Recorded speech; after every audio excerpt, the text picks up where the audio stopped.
What is Christmas to a poor man 300 years ago? Is it a mountain of food and presents? Is it going outside and shooting off your guns in celebration? Or is it a day just like any other?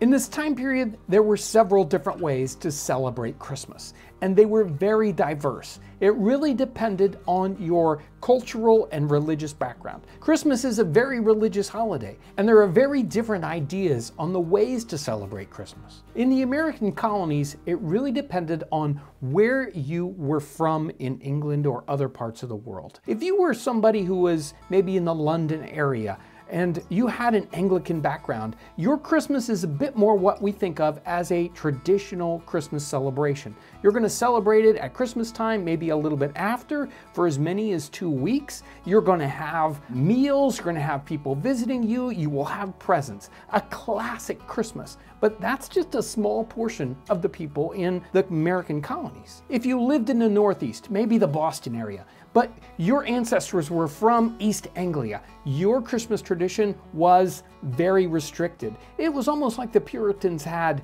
a war against celebrating Christmas. The Christmas idea, that's all right. But the idea of taking time and celebrating Christmas, maybe having special celebrations, they didn't like that at all. In the 17th century, before our time period, they even had basically outlawed Christmas. They had fines if you celebrated Christmas. When I think about the fines, I think, now wait a minute, you don't really do that unless people want to break the law. So obviously in the Northeast, there were people who wanted to celebrate Christmas, but they had laws against it. If you were from Philadelphia and you had a Quaker background, well, the Quakers were against special religious holidays altogether, and they ignored them. They worked on Christmas just like it was any other day. During the mid to late 18th century, there is a very strong influx of Scots-Irish into the North American colonies. And they've got a completely different idea. They are definitely not Anglican like the people that come into the Virginia area say. They have a very Protestant and Presbyterian way of thinking about it. But they are actually fairly strong with their Christmas traditions. But their Christmas is a little different. It has to do a lot with celebrating. Let's go out and fire some guns. Let's have a party. Maybe let's wrestle. Let's have some fun on Christmas. And finally, if you're in the New York area, there's a very, very strong Dutch and German influence in that area. And they were also very into Christmas decorations. They were into celebratory things, confectionery, and special Christmas dishes. Now, they influence those people around them. And as we go through the 18th century, more and more of these people that do celebrate Christmas start to influence the people that aren't interested in Christmas. So as we go through the 18th century, Christmas becomes more important in North America. But what about Christmas for the poor person? Which one of these categories do they fit into? And here it, of course, is any one of those. Christmas is special for the poor in the 18th century. It is a time for people that are better off to give to the poor, and we see that a lot in research. We see people that are maybe leaving things in bequests in wills, and they'll say to be given to the poor at Christmas. Maybe they'll even set aside something like a trust. What about the poorest of the poor? When we look into the practices in the workhouses, we find that Christmas is a special day. Here's a workhouse. It says, on Christmas, the paupers are allowed roast mutton, plum pudding, the best cheese, and ale. Looking for examples of poorer people in these circumstances of Christmas, I ran onto a couple of readings about Lewis and Clark. And Lewis and Clark expedition is going out here in 1804, 1805, and there are Christmas things happening. Now, probably most of the folks along on that expedition are more Scots-Irish. They're the people who want to go out and have a celebration and kick up some dust. So what happened on the first Christmas during the expedition? Here we go. Some snow fell this morning about 10. It cleared up. The weather became pleasant. This evening we finished our fortification.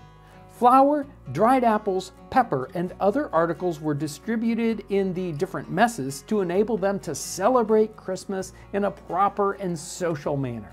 Tuesday the 25th. The morning was ushered in by 2 discharges of the swivel cannon and a round of small arms fire by the whole corps. And then each man was presented with a glass of brandy, and we hoisted the American flag in the garrison.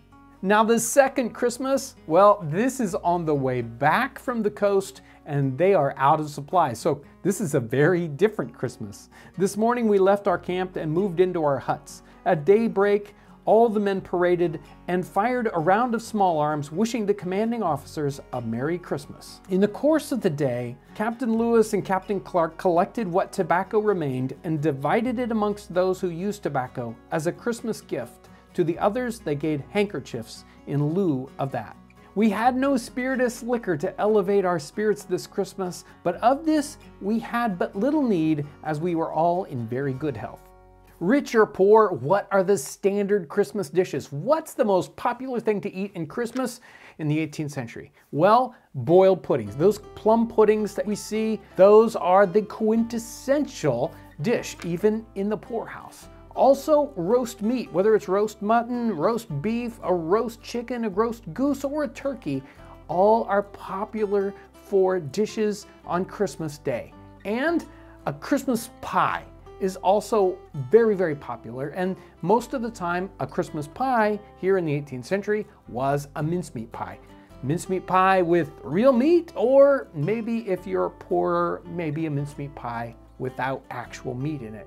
And that brings me to the idea of all of these dishes. Each one of these, we could make a very rich version or a very poor version. As we dig into the cookbooks, we see that very thing going on. Each one of these recipes, we will see a poor version and a rich version.